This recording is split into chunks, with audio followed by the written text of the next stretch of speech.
Assalamualaikum warahmatullahi wabarakatuh. Sekarang kita lihat terkait dengan e-learning. Jadi konsepnya bahwa e-learning itu adalah kita siapa saja, anyone dapat belajar anywhere, anytime menggunakan ICT. Itu. Nah, jadi harus ada kata-kata ICT. Jadi kalau kita bisa belajar kapan saja, di mana saja, tapi kalau masih menggunakan perangkat tradisional, misalnya buku tulis misalnya, nah itu belum termasuk e-learning ya Bapak Ibu ya. Kita belajar misalnya di tempat tidur, masih menggunakan buku tulis, nyatet-nyatet, nah itu belum e-learning. Jadi menggunakan ICT. ICT itu luas ya Bapak Ibu, bisa laptop, HP, termasuk koneksi internet dan infrastrukturnya itu adalah ICT. Nah, ini adalah 4 komponen e-learning ya. Saya kasih highlight ini nanti peran digital library banyak berperan di situ. Jadi dari 4 komponen ini ya, 1, 2, 3 itu wajib, ya. Yang 4 itu sunnah. Sunnah, artinya kalau 4 itu enggak itu juga tetap jalan, enggak apa-apa. Ya. 1, sarana prasarana sekarang hampir setiap lembaga, perguruan tinggi, sekolah, sekolah menengah, sekolah atas, lembaga diklat dan sebagainya itu pasti bisa mengadakan sarana prasarana. Ya, mengembangkan sistem e-learningnya, infrastruktur, nyewa server kalau tidak bisa beli sendiri, itu mudah untuk ukuran lembaga, tidak terlalu mahal. Ya. Yang nomor 2 SDM, dosen, guru, widaiswara, teknisi, ahli dan sebagainya. Untuk taraf tertentu juga tidak begitu masalah, saya kira apalagi di perguruan tinggi, ya di sekolah-sekolah SMA itu banyak juga guru-guru yang ngerti tentang TI dan sebagainya. Nah yang nomor 3 yang saya highlight, ini bukan karena saya berbicara terkait dengan Digilib, ini memang kenyataannya nomor 3 ini memang komponen yang paling sulit untuk kita penuhi. Membuat konten ya. Jadi banyak saya lihat di sekolah-sekolah, di perguruan tinggi, e-learningnya sistemnya sudah ada. Wifi-nya sudah ada, komputer sudah ada, tetapi kenapa kok e-learningnya enggak jalan, enggak dipakai? Karena kontennya enggak ada. Yang buat konten itu siapa? Dosen atau guru atau pendidik widaiswara. Tidak mudah mengajak dosen meminta guru untuk membuat konten. Makanya sering saya dengar di sekolah, di fakultas, di UNY sendiri banyak menawarkan hibah. Hibah itu apa? Bantuan untuk membuat konten. Jadi yang dibuat konten. Dikti ya hampir tiap tahun juga memberi hibah. Hibah untuk membuat konten. Jadi memang konten ini tidak mudah membuatnya. Nah yang keempat ini adalah sunnah tadi ya Bapak Ibu. Jadi kalau seandainya enggak pun 1, 2, 3 ini sudah bisa jalan. Tetapi yang baik itu memang harus ada penjaminan mutu Bapak Ibu. Ya, e-learning level kementerian, SPADA itu sudah bagus penjaminan mutunya. Artinya dosen yang membuat course e-learning sebelum dipakai oleh mahasiswa, ya SPADA itu levelnya nasional, itu harus melalui review yang ketat, ya evaluasi yang ketat sampai akhirnya tayang bisa diakses oleh mahasiswa di seluruh Indonesia. Nah kebanyakan di universitas ini kan dosen masih membuat langsung ditayangkan, langsung dipakai.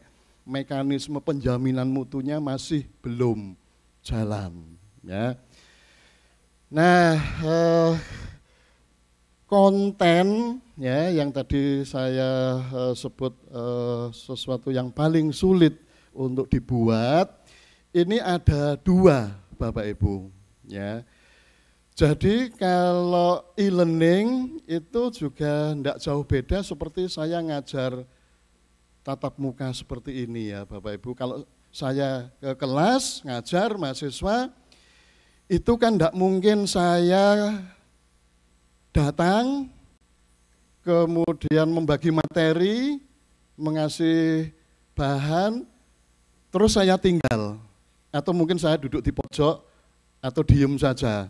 Kan tidak mungkin. Nah itu contohnya adalah kalau e-learning itu isinya hanya sumber belajar saja.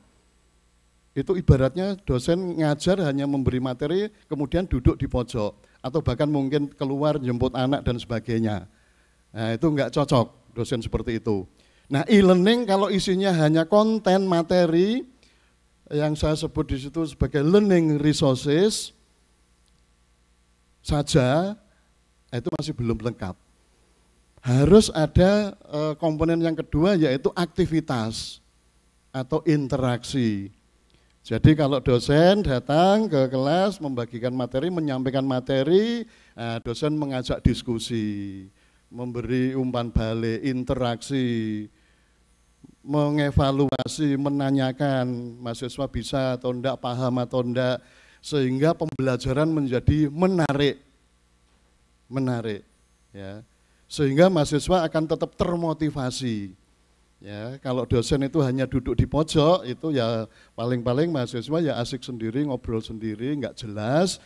Sama halnya kalau e-learning itu hanya konten, itu juga kurang menarik. Jadi e-learning itu harus disertai dengan interaksi, ada forum diskusi, ada penugasan, ada kuis, bahkan kalau untuk e-learning yang full, penuh, itu perlu ada video conference ya, supaya tahu dosennya seperti apa, mahasiswa seperti apa, komunikasi sinkronus jarak jauh itu ya.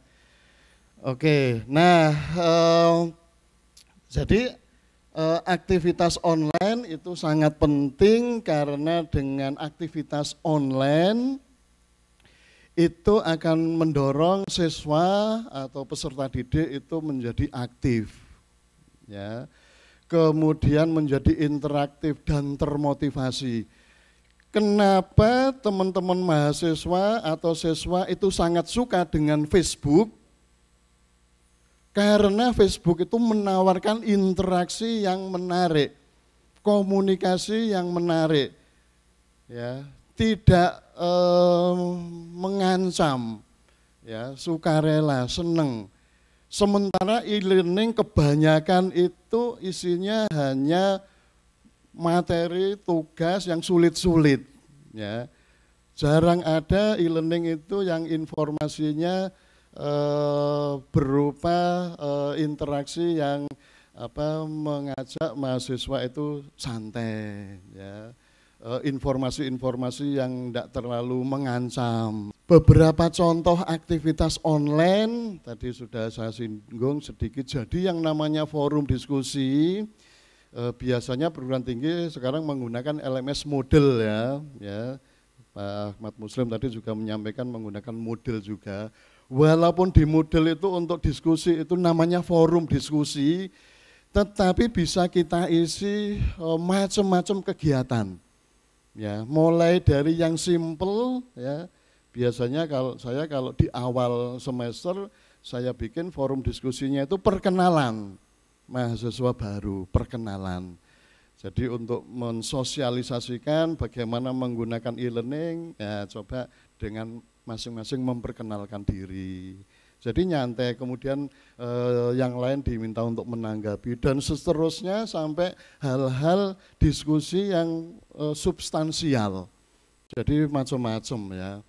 Kuis, assignment, Vicon dan sebagainya itu fitur-fitur yang ada di LMS Moodle dan kita tidak perlu repot untuk memakai itu. Jadi tinggal pakai saja Ditambah lagi di internet tersedia banyak sekali tool ya, alat untuk mendukung aktivitas online ya. Nah, ini juga yang namanya student engagement itu penting kita perhatikan dalam e-learning ya, karena dengan engagement itu student atau siswa, mahasiswa itu merasa terlibat ya secara emosional ya. Nah, maka di halaman e-learning kita itu juga perlu kita beri video-video dari YouTube ya. Nah, nanti kalau di Gilip ini sampai mengembangkan video-video pembelajaran yang menarik itu akan bisa membuat keterlibatan secara emosional ya dari mahasiswa.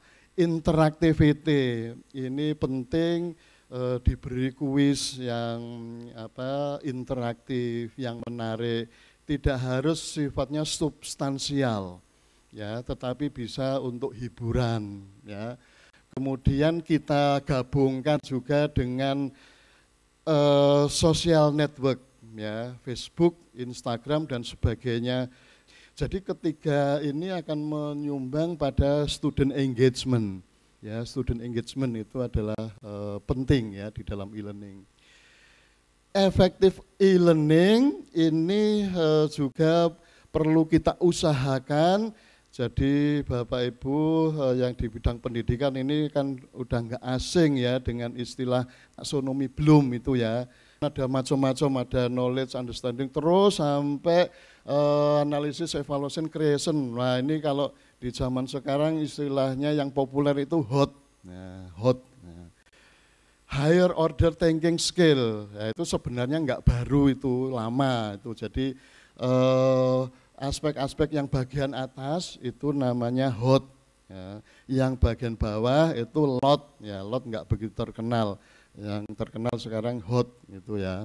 Nah itu kalau e-learning kita itu juga kita masukkan unsur-unsur yang menantang, keterlibatan siswa, keterlibatan mahasiswa, aktivitas dan sebagainya, maka itu bisa kita arahkan sampai untuk memenuhi aspek-aspek dari higher order thinking skill itu yang HOT itu tadi ya, sehingga efektivitas e-learning kita itu akan meningkat ya, menjadi baik ya. Oke, ini hanya sekedar info teman-teman yang bergerak di bidang penelitian terkait e-learning. 3 hal ini yang biasanya menjadi indikator kualitas ya dari e-learning. Ya, kita tidak bisa menggambar-gambarkan pakai e-learning, tetapi kalau misalnya efektivitasnya itu rendah. Zaman dulu kala nggak ada e-learning, itu Pak guru kita, Pak dosen kita sudah baik mengajar sehingga menghasilkan anak didik lulusan yang bagus-bagus, jadi orang dan sebagainya. Nah, kenapa sekarang ini orang harus menggunakan e-learning? Kalau seandainya e-learning itu tidak efektif untuk pembelajaran, tidak ada gunanya. Tidak ada gunanya. Kenapa bisa demikian? Karena bikin e-learning itu memang ada cara-caranya, enggak sembarangan. Jadi kalau kita asal pokoknya ngupload materi, taruh di internet dan sebagainya, belum tentu itu akan efektif. Itu mbok mending kita belajar sama guru-guru kita yang konvensional pakai papan tulis, itu akan lebih efektif ya, dibanding kalau hanya sekedar buat e-learning yang asal-asalan. Jadi efektivitas itu adalah ukuran yang utama, efektivitas untuk pembelajaran. Yang kedua adalah engagement. Berbagai penelitian menunjukkan bahwa tingkat engagement, partisipasi, keterlibatan siswa dalam online itu berbanding lurus dengan hasil belajar. Semakin aktif siswa, semakin aktif mahasiswa, hasil belajarnya semakin baik. Ya. Nah yang terakhir adalah efisiensi, ini butuh penelitian yang panjang, yang tidak sebentar. Ya. Nah optimalisasi e-learning yang paling bawah itu kelihatannya mudah tetapi kenyataannya sulit Bapak Ibu. Jadi kalau saya menyebut umpan balik direspon dengan cepat, itu tidak mudah. Kalau saya ngajar tatap muka seperti ini, di tengah-tengah ada mahasiswa tanya ataupun menanggapi, maka saya dengan spontan akan menjawab. Dan itu tidak sulit bagi kita, bagi guru, bagi dosen, menjawab pertanyaan. Karena apa? Tidak butuh energi ya, tinggal buka mulut udah langsung keluar. Tapi lain halnya kalau kita berurusan dengan e-learning. Kalau ada siswa mahasiswa tanya di e-learning lewat forum atau lewat yang lain, belum tentu dosennya langsung menjawab. Kenapa? Ya karena belum tentu dosennya itu online 24 jam. Juga kalau sedang online itu ya belum tentu yang dibuka e-learning. Mungkin WA saja, mungkin malah Facebook juga, atau mungkin yang lain-lain. Ya. Nah, ke e-learning juga harus login dan sebagainya. Jadi kalau dalam online learning, dosen tidak cepat merespon, ya itu kalau dalam hitungan standarnya itu 3 kali 24 jam harus dibalas. Kalau masih 1 hari tidak dibalas, ya itu masih dimaklumi, ya 1 hari. Kalau 2 hari, ya mahasiswa sudah mulai cemas kok tidak dijawab-jawab. Nah, kalau 3 hari nggak dijawab, itu mahasiswa akan sudah bosen, ini bakal jawab atau enggak, itu ya. Nah, karena berbagai alasan. Ya.